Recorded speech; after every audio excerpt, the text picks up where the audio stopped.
been like the worst day ever. Fine. I'll tell you what happened. First off, I woke up on the wrong side of the bed. Like, literally. I woke up underneath my bed. How does that even happen? I was uncomfortable and ugh. So then I go downstairs to get my breakfast, fill up a big bowl of cereal, and then I take the milk and it's expired. So I do the smell test and it's totally spoiled.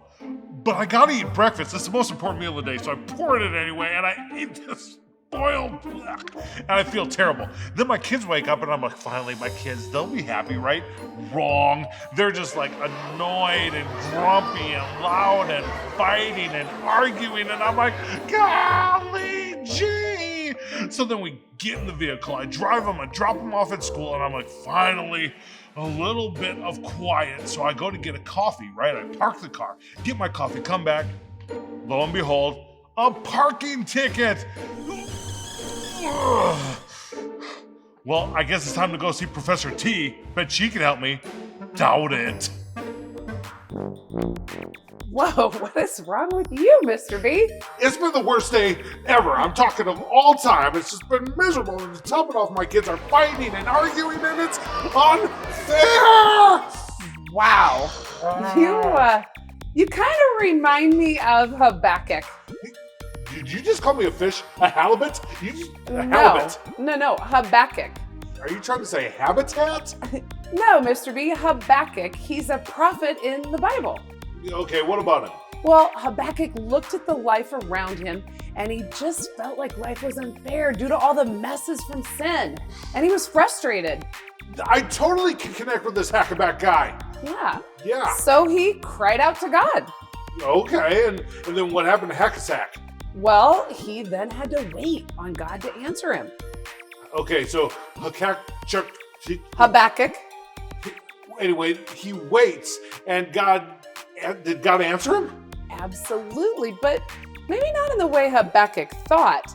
It's kind of like this, Mr. B. Yeah? You see this?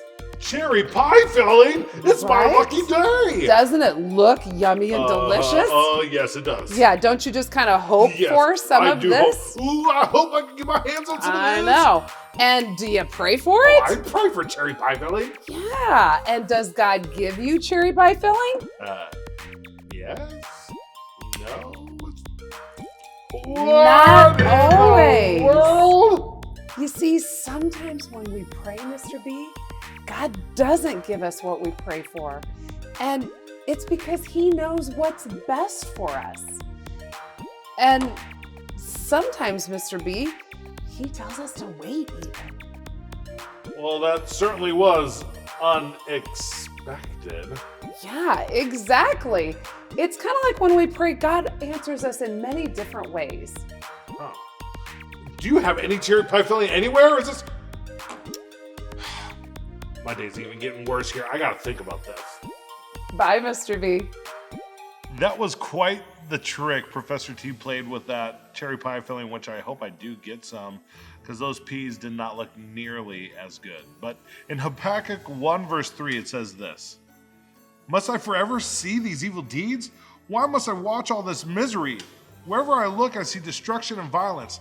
I'm surrounded by people who love to argue and fight." You see, Habakkuk was frustrated by all the crummy things going around him, the injustice, the unfairness, and he cried out to God and said, "God, put an end to all this bad stuff going on." And God answered his prayer, but not the way that Habakkuk expected. Instead of turning the nation back to God, God sent an enemy nation to take over. And that enemy nation not only attacked, but they won. They defeated God's people and they took them into exile. They took them away.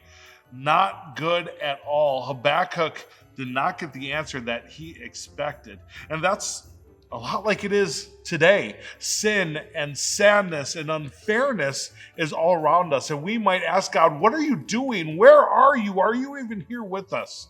But God says to us what he said to Habakkuk back then: "I am with you. I will never leave you. I'll never forsake you. And even though it may seem hard and terrible, I'm sending my son Jesus."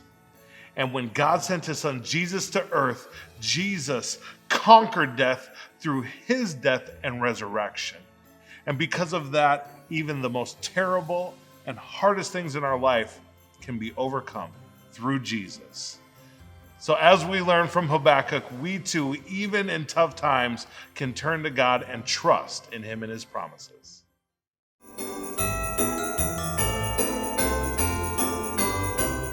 Well, yes, I'm hoping, yeah.